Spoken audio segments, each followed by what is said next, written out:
How's it going, everybody? Bryan Alvarez here on Wrestling Observer Live. We are here every day, Monday through Friday, noon Pacific, 3 Eastern, Sundays, 3 Pacific, 6 Eastern. We got a lot to get into here on the show. The fallout from WrestleMania. We got SmackDown last night. We got the Raw ratings, which, quite frankly, are a little bit scary. We'll talk about those here today. Try to get all the news into the first segment of the show, because in the second segment of the show, we're going to be joined for 2 segments today by one of the people behind the Vice documentaries. Evan Husney, producer, is going to be on the show today. There are a number of Vice documentaries that will be premiering today, April 10th. Match Made in Heaven is the first. Art collides with real life when the mythical love story between wrestling icons Randy Savage and Miss Elizabeth explodes beyond the ring with tragic consequences. There will be a new documentary every week. We got the Match Made in Heaven. We got the Montreal Screwjob next week. The Killing of Bruiser Brody on April 24th. May 1st, the last of the Von Erichs. May 8th, the mysterious death of Gorgeous Gino. And May 15th, the fabulous Moolah. So last night I watched the Match Made in Heaven, which is going to premiere today, and also the mysterious death of Gorgeous Gino. So we can focus on those two, but also talk about the making of the documentaries, what went into them, and a bunch of other topics as well. Evan Husney, Dark Side of the Ring, Viceland, coming up in the second segment of the show, and it premieres tonight, the Randy Savage and Elizabeth show. Probably not going to take any calls today. Don't have time. If you want to send some text messages, I can glance at those here in the first segment. The text message number, 425-780-7566.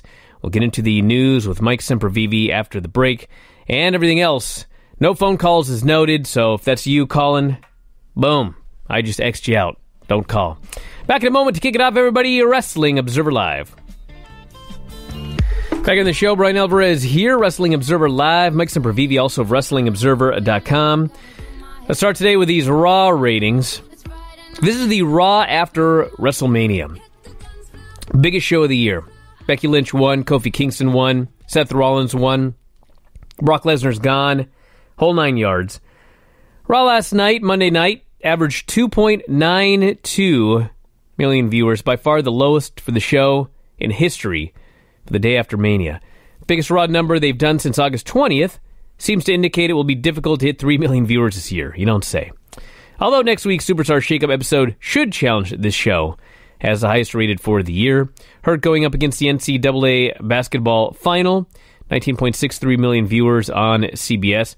Last year's Raw after Mania did 3.9 million viewers, but did not have the basketball competition. Year-to-year drop of 25.1%. They're down 1 million viewers from the Raw after WrestleMania last year. 2017, 3.76 million viewers. 2016, 4.08 million. 2015, 5.14 million viewers. And 2014, 4.61 million viewers. You can see what 3 hours and everything else is done to Raw. Up 12%, only 12% from last week's show. Last year, the Raw after Mania beat the Raw before Mania by 17%. Notable, also, a 17% first to third hour drop, which is fairly high, with the constant pushing of a winner-take-all match. They opened the show. They promised Seth Rollins, Kofi Kingston, winner-takes-all, one person leaving with both belts at the end of Raw. That resulted in the show going from 3.18 million to 2.94 in the second, to 2.65 in the third for the champion versus champion match. Dave writes, that sends a major message that while the belts are very important to the hardcore fans, their meaning to the average fan and public at large is not strong. I would actually disagree with that. That tells me that nobody had any faith in WWE actually unifying both of those titles at the end of the show. Nor should they have, because, in fact, they did not. So those are your Raw ratings. They pretty much sucked, but they can celebrate it's the best number since August 20th. Were they number one in cable? I have no idea. Celebrate that too? Probably were, because that's how it usually works. No matter what the rating is, as long as a new episode of Love and Hip Hop isn't on. I think they do pretty well, except for the news shows. So I guess they have that going for them, too. So, yay, you're still one of the best on cable. But, yeah, it's a big black cloud that kind of hangs over things because, I mean, I'm sure that there's somebody out there that will insist that those million people are still watching the show in its entirety in some sort of way, and that no one understands what's really going on here. But demographics kind of prove otherwise, and I'm sure a lot of those people are taking in the show in other ways. I think one of the ways that many of them are taking the show in is hearing from other people or reading online, hey, do I want to see this whole show, or can I just kind of like pick and choose the parts I want to see and catch them in video form in some other way? There's no way to now miss Raw. I mean, it's got to be, if you're not dedicated and appointment viewing for someone, they can skip you so easily and catch you in your entirety later on, where WWE doesn't have that right now. They just don't. And a lot of things don't, but certainly WWE doesn't. And they can spin the numbers, talk about how great they are on cable and all that sort of stuff. But it's tough. It's, rough as a longtime wrestling fan who's still in a demographic who's one of their most rabid, to kind of see the atrophying of where they are with younger viewers and see where they're at with these ratings. It says, I love how you didn't mention Raw was 1, 2, and 3 on cable. Well, first off, we just did. And yes, they were 1, 2, and 3 on cable. If it doesn't bother you that the show has lost virtually half of its audience in 2015, if you're cool with that, then let's celebrate it. Raw was first, second, and third on cable, everybody. Excellent numbers this year. Somebody there is saying that, and there's also the exact knowledge that they're looking at that and going, what does that mean? What do those numbers mean now? Do they mean as much? And what is happening to our audience? It doesn't matter if you're 1, 2, and 3. Don't you want more? The fact is they're going in reverse. They got to figure out how they can stop going in reverse. If I had the number one website and we lost half of our subscribers, but I still had the number one website, I'd be pretty concerned. I'm just saying. Yeah. You'd think. Yeah, you should. I mean, it's kind of like if you run any business and you're number one and then your business really atrophies and you're still number one, look around and ask what you're number one of and ask what happened to those people. Most do. And I wonder if WWE does that. I am sure they do. But going forward here, again, it's amazing to see these numbers, and I know they're being picked up some in other places, but the entirety of watching that program, there's no way. No way. Let's jump into some of the text messages here. This person wants to know, how did Vince approve all of the Becky two-belt stuff? Now there's even a T-shirt out for Becky on this. Didn't Vince hate the word belt on WWE television? Well, hey, listen, this guy changes his mind all the time. It's marketing. It's Becky two belts. What's he going to say? Becky two championships? It's got to be something with a B. Yeah. Becky two belts. So he okayed it. She's never going to say belt except for Becky two belts. Yeah. But if she says she's going to defend the championship, that's what she'll say. Yeah. So, all right, hey, what else do we have here? Hopefully some. I mean, we've actually got a lot of text messages about a certain commercial that's now airing on this program. I don't necessarily think we need to talk too much about that. I think one day you'll hear it today, everybody. Fear not. All about it. This person says, why do people defend WWE when it's clear their ratings are terrible and only getting worse? Because, we've mentioned this a million times, people want to justify what they like. And they don't want to sit here and be told that what you like is failing right now or is losing popularity. So they will find any excuse to explain why they've lost 2 million viewers for the Raw after WrestleMania since 2015, but it's still a giant success. That justifies their continuing to watch it. I don't feel I have to do that, okay? Like, there's a lot of things, there are things that I like that aren't very popular. That's okay. It's okay for me to still like them. I mean, it's not like I'm going to turn on television and see the World Jiu-Jitsu Championships. It's just not going to happen. I mean, there are a lot of people that love doing jiu-jitsu, but it's not one of the top sports in the world. I don't have to try to spin numbers to claim that, in fact, everybody knows someone that does jiu-jitsu, so it's actually very popular. I don't have to spin numbers or anything like that to try to convince myself that it's okay for me to like jiu-jitsu. I like it. And so I don't care the level of popularity that it doesn't bother me. I don't have to lie about it to try to make myself feel better. These numbers are terrible. If you want to spin things and explain that, well, they're 1, 2, and 3 on cable, or they got this great cable deal, or whatever, if you want to spin it like that to make yourself feel better for watching it, then go for it. But I'm telling you, you don't have to do that. You're allowed to like wrestling, whether it's losing popularity or not. It's okay. You don't have to justify it. It's like two things can't be right at the same time. Like, it still can't be good as far as your marketing goes and as far as you being able to get a deal from USA because of your worth to them, that being 1, 2, and 3. That is a good thing. The same way it's a very, very bad thing that you keep hemorrhaging people and hemorrhaging fans. So can't two things be correct? I mean, why people fight that one, I have no idea. Like the tipping justification, like everything is even on the scale. It's not. 2 belts and Lacey Evans. That's a lot of dead weight that Becky has to carry. That is likely. But I am waiting to hear the people that are now going to tell me that they're trying to bury Becky by having her feud with Lacey, even though they've pushed Lacey preposterously hard over the last several months leading to this feud. A lot of those fans know what happened post-Mania anyway. Sometimes the ideas aren't the best, and their favorites are involved in some things, and we'll have to just see what happens with Becky and Lacey Evans here. Again, if people are going to be concerned.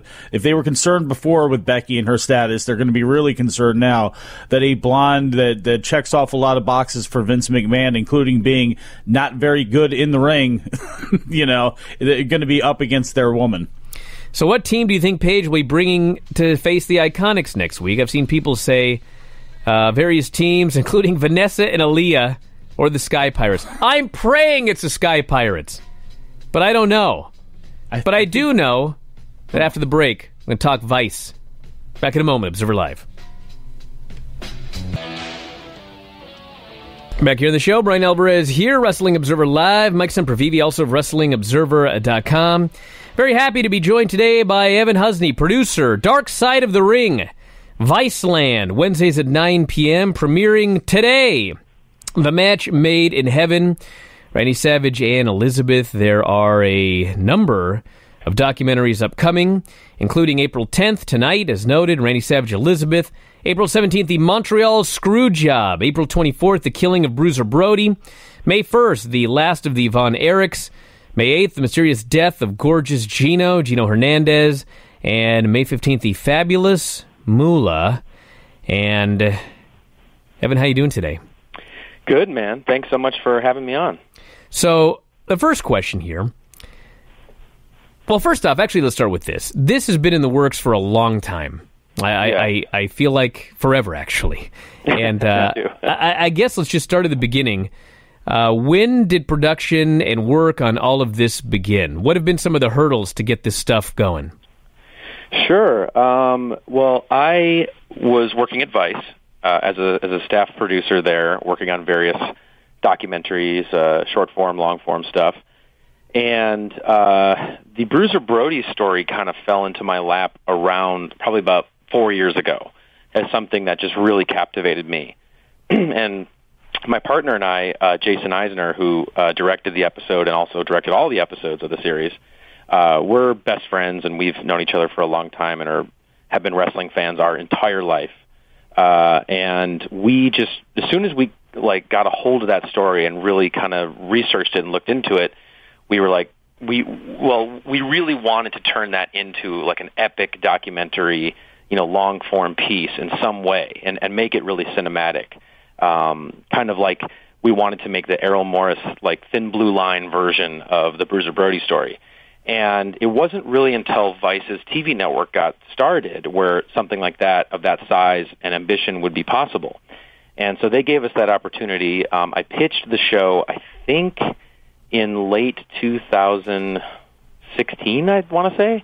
And it took a while, to get things going as production can be, but we were able to pilot the idea for the whole series, which was the Bruiser Brody story. So that was the first one that we filmed, and we did that in 2017. And we finished that towards the end of the year. And we showed that to the network, and they loved it, and we built it out into what a full season could be. And then we shot that pretty much most of last year and finished it in November. And so here we are. So when I look at the lineup here, I mean, you chose 6 very good. I mean, it's Dark Side of the Ring. So, I mean, there's a million. I mean, yeah, it's hard to stop at 6. But, I mean, 2 of them that I think obviously people would ask about that you guys didn't do were The Death of Owen Hart and the Chris Benoit story. So the question obviously is how did you decide which 6 to do? How did you decide which ones not to do? And were there reasons, like maybe who you had available to talk to, or what went into choosing which ones to create? Well, I mean, every story, that we consider for the show, obviously you want to make sure you have the right access. You want to be able to have firsthand interviews with people, and you want to be able to make sure that story can sustain a full episode, and there's, enough means to research it and to execute it properly. And as you were saying earlier, there is no shortage of material that you could use for this show. And so it was definitely a process. Originally, we were slated to do more episodes on the first season. And just as the realities of production evolve when you're making a TV show, and, sometimes decisions are made, out of your control, or sometimes they're made for budgetary reasons or whatnot. And at the end of the day, the final deliverable for our season was 6 episodes rather than 8 or 10 that we had originally planned. So plans changed, but the process of identifying the stories, the thing that was most interesting to us coming out of the Bruiser Brody episode was looking at a story like that where you have essentially a homicide, true crime story that's taking place in the sort of kayfabe era, veiled world of what wrestling was back then, and that produced really fascinating results. Like it's like a true crime sort of story, unlike anything in any other capacity or arena or whatever. And so for us, it was kind of looking at the blurred lines aspect of wrestling. Wrestlers kind of having these dual personas, like who they are in real life and who their characters are, and sometimes when those cross over. And that was kind of the more fascinating, the real versus fake idea of wrestling. And so what we did is we looked at stories that was a good mixture of entry point stories for people who aren't wrestling fans, because that's going to be a huge part of, people that are going to see this on Vice. And it's like, stories like the Montreal Screwjob and perhaps Randy and looking at Randy and Elizabeth are stories that wrestling fans have grown up with, But we sort of identified those as stories that are such great entry-level 101 stories into the kind of behind-the-scenes drama that sort of happens between these performers and what makes it so unique and so interesting. And so that was the thinking with those ones, of course, Brody being just an unthinkable story. And then, for my money, the tragedy that the Von Erich family has endured, over the years is almost unmatchable in the business. And it's something that's just almost an unbelievable story. And to be able to have and tell kind of a triumphant story about Kevin at the end of the day, Kevin Von Erich at the end of the day, was something that was really appealing to us. And then Gino Hernandez is kind of a nod to the more hardcore fan, someone who either has been waiting for Gino to get his due, or for people who are wrestling fans and have never heard of Gino, and it's kind of a new discovery thing. And then the last episode, I don't think I've forgotten any of them, but the last episode being the Fabulous Moolah, which for us felt very topical, coming out of the controversy of last year's WrestleMania, where, her name was removed from WrestleMania from fan and sponsor backlash.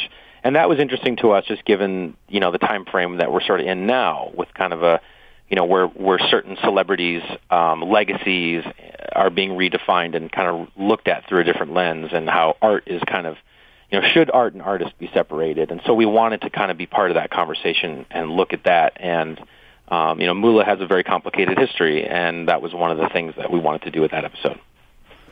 It's amazing. Your whole second season could be dedicated to world-class championship wrestling and some of the the unfortunate things, that have taken place there. You're focusing on many of them, Bruiser Brody with the tie into there, the Von Erich story just in general.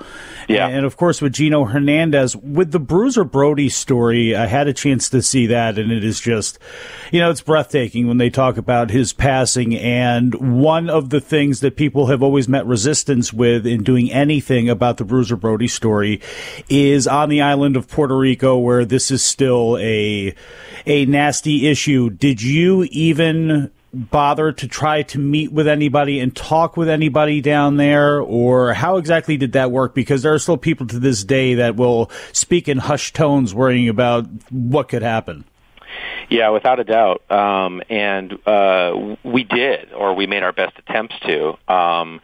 As Vice is sort of we are working as journalists. Vice is a media company. We have to make our best attempts in order to make contact with some of those individuals in Puerto Rico, to give them the opportunity to have their version of the story be told, or to give their point of view.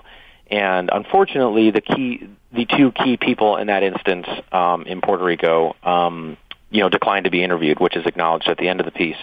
But so yes, to answer your question, we did make those best efforts. And unfortunately, when you're working on a pilot, sometimes it's a smaller production or version of what your full season production budget will be, and so we had limited means in terms of everyone we could interview, and that was also kind of a stylistic choice too, to keep it to keep the roster very intimate and small in terms of the different voices you'd hear in the show.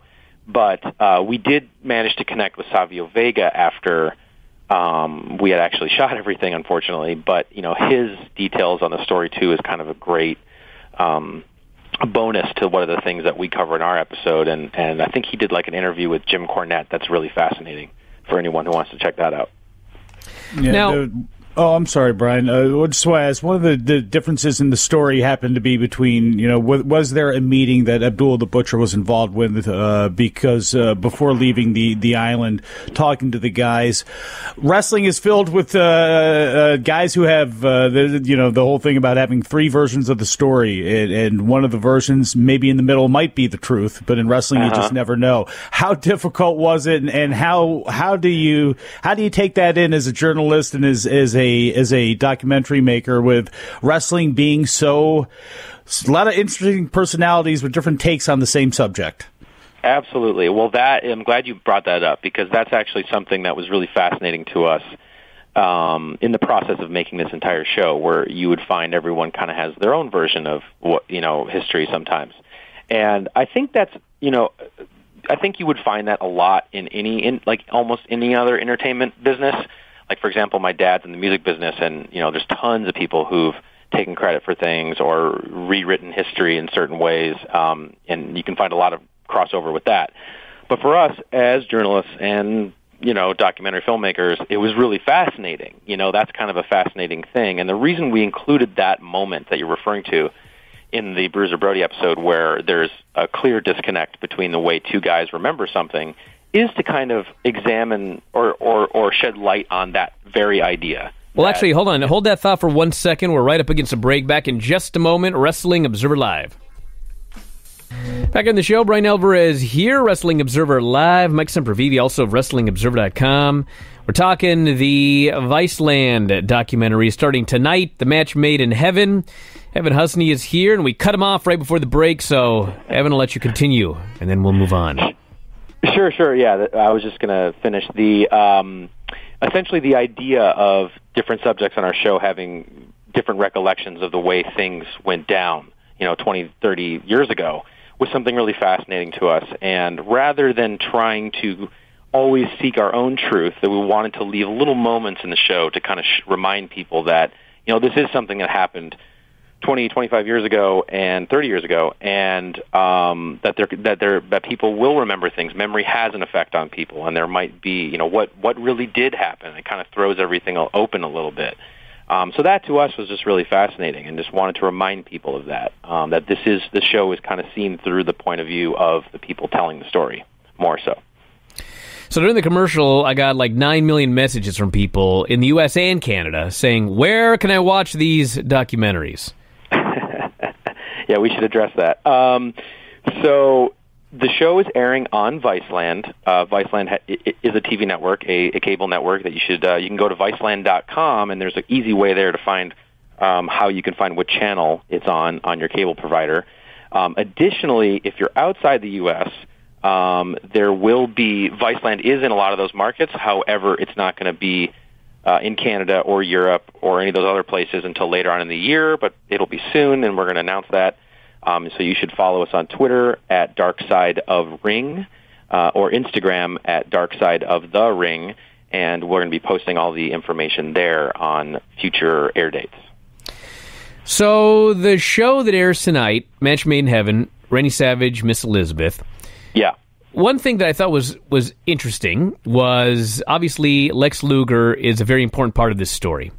Mm-hmm. And Eric Bischoff, I guess, did a podcast where he talked to Lex Luger about everything that went down involving Elizabeth's death. And Luger went on there and he talked about it. And he was open about it, and he was willing to discuss the situation, but he did not appear in your documentary. Is there a story there? Yeah, there's just a little. I mean, it's a mini story, but essentially, I mean, I would have loved to have had him on the show telling that story firsthand, given how so many other people do on our show in similar instances. And one of the main reasons to have Eric there was to tell that story because Lex just didn't want to appear in our story, and we had made contact with him. I spoke with him at length on the phone about it, and just couldn't come to eye to eye, I guess, on what we were trying to do with the episode. And so that was kind of like my knowing and hearing that amazing podcast and his amazing interview on that podcast, exactly what you said, how honest and open he was. I sort of felt like it wouldn't have been that difficult. But unfortunately, just things didn't work out. Was there anybody else in putting these together that you really wanted to talk to, and maybe you got close, and at the end of the day, they just weren't going to do it? Well, to be honest, I think we've pretty much talked about all of them. I mean, for the most part, it was some of the people in Puerto Rico, yep. And as well as Lex. And I think for the most part, I mean, it was a process. Most of the people we reached out to for the show, it wasn't just like sending them an email and waiting to hear back. It was trying to develop a relationship with them and for them to understand that, we're coming from a very sincere place. We are fans, and we're not just these faceless TV people. And, we have the best interest in mind of everybody, and we want to just tell an accurate story and give everybody the opportunity to tell their version. And so that was very important to us. And sometimes it just didn't work out. It's interesting. I'm asking this, I don't know if anybody will care about this except me, but when you put something together like this, I mean, just as somebody who has done different things with audio and video, yeah. I mean, you've got to put together a 48-minute program, and you're probably not going to get a lot of help from WWE. And you obviously want to use some footage. You're obviously discussing people who are deceased. And, you found some clever ways to get around it. Like, you've got actors portraying the different performers, but they're kind of blurred, so you never see really what they look like, but you know exactly who they are. Because, I mean, if you could dress anybody up like the Macho Man and blur them a little bit, and as long as they're big, I mean, that could be the Macho Man. So I thought that was clever. And also, it appeared that the way that you got around the WWE footage deal was filming off of television. Is that sort of how it worked? Well, I mean, for us, you can lean on a little bit of, being a media company there. It is a documentary. There is some fair use involved.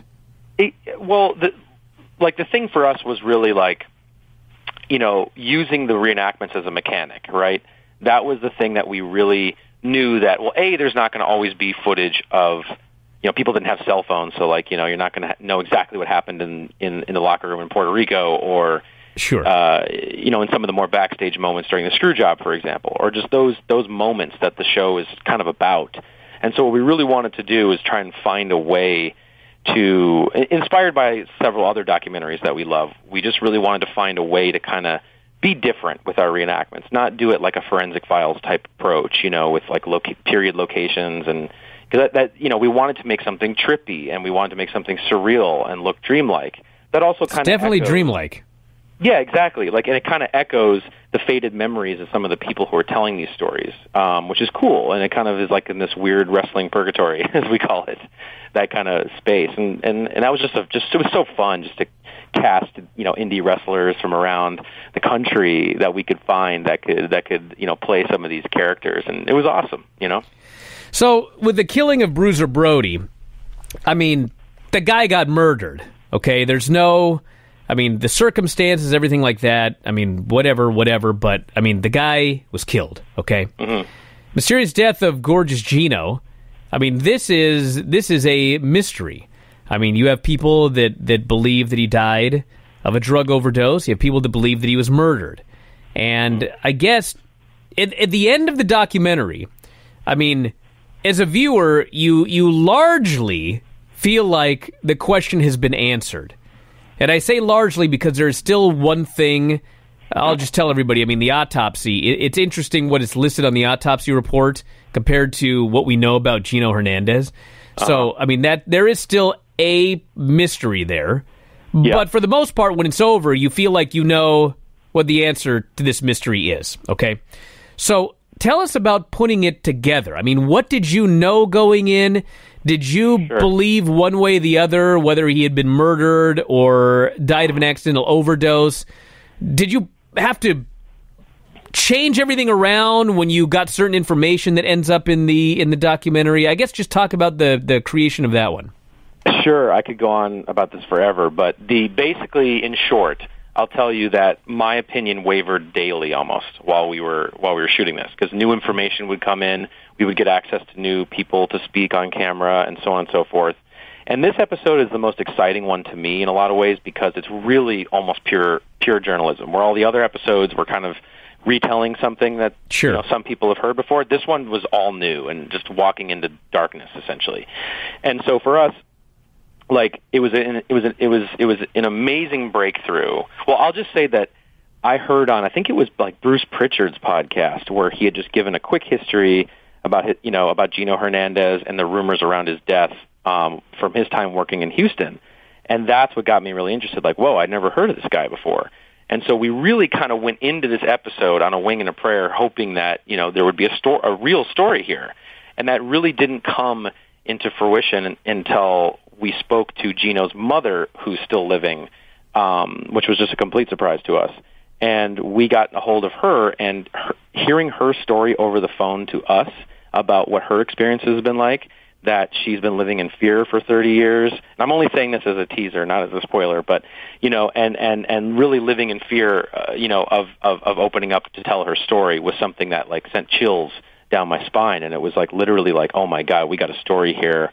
And for us, it was, out of all the episodes in the show, I think this one has the least amount of wrestling people in it, because as you'll see, it really kind of is about his... Well, it's not a wrestling story. It's not a wrestling story, no. It's really about his third life outside of, his home life and his, wrestling life. I can't remember if it was the Heroes of the World Class documentary, where it was either David Manning or it was Bill Mercer. Somebody had mentioned, that maybe Gino was murdered. And for a long time, there were so many of us that just thought about the cocaine overdose, and that was it. And people kind of, I don't want to say they blew it off, but I think they kind of were like, and they kind of put it to the side. That seems like it's a pretty major thing, what comes out here with the documentary. I mean, why do you think it just was never been able to be uncovered until now? Why do you think this amount of, how did you get to Gino's mother, I guess? Because she seems to kind of be the key in this with her talking about this. Is that the biggest difference, or has this just been something that people have kind of ignored and put to the side as a part of the story that really actually had more to it? I think it's definitely a mixture of everything, but I think for the most part it is that, Gino's family really hasn't told this story at all anywhere. They haven't participated in any sort of wrestling, a Hall of Fames or anything or public appearances. And for the most part, the authorities at the time just ruled this as a drug overdose, and that was it. I mean, that's what you read in the papers, and that was it.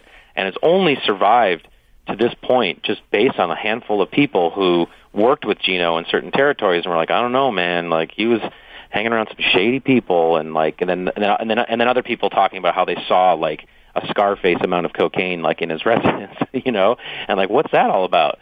and there's so many little details and factors that always, I think, just like provoke curiosity, because you're never sure exactly.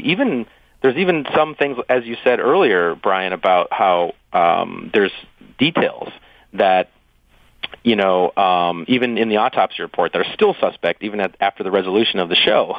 There's still things that we're not sure of. So I think it's endured with people in the wrestling business for so long because there's just so many unanswered questions. So I don't know if this counts as a spoiler to talk about something that's not actually discussed in the documentary. Does that count? What's that? Sorry? Does it count to talk about something? Is it a spoiler if I discuss something that's not discussed in the documentary? I think I know what you're going to ask, but go for it. Well, so I got a screener, okay? And the password for the gorgeous Gino screener, I know what you're going to I see this password and I'm like, oh man, we'll have one question answered. I watched the whole documentary. There's no mention whatsoever of this. Yeah, okay. So I'll let you decide what you want to say.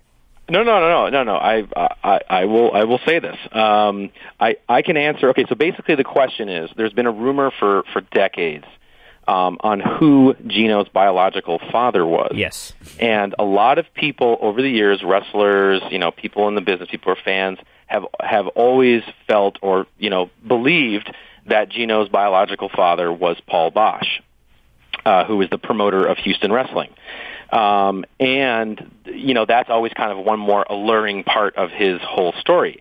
Now, the reason that it didn't make the cut as much as I wanted to, and, trying to force everything into that runtime, which we're beholden to, was that, after I found out really what the answer was, it just was like, this isn't like a good payoff, in terms of like all the other aspects of the story that you're trying to tell and communicate, And so I can tell you definitively that, Paul Bosch is not Gino's father. And we will release a little bonus thing, I think, on our social media channels, at Dark Side of the Ring on Instagram and at Dark Side of Ring on Twitter. Eventually, as we get closer to the Gino episode, we'll drop a little clip about Gino's biological father, and it's a fascinating story because Gino's mom had him at a very young age, and well, actually, stand by. Everyone needs to wait till after the break to hear the end of this. Ooh, that's a good one. Back in a moment, Observer Live.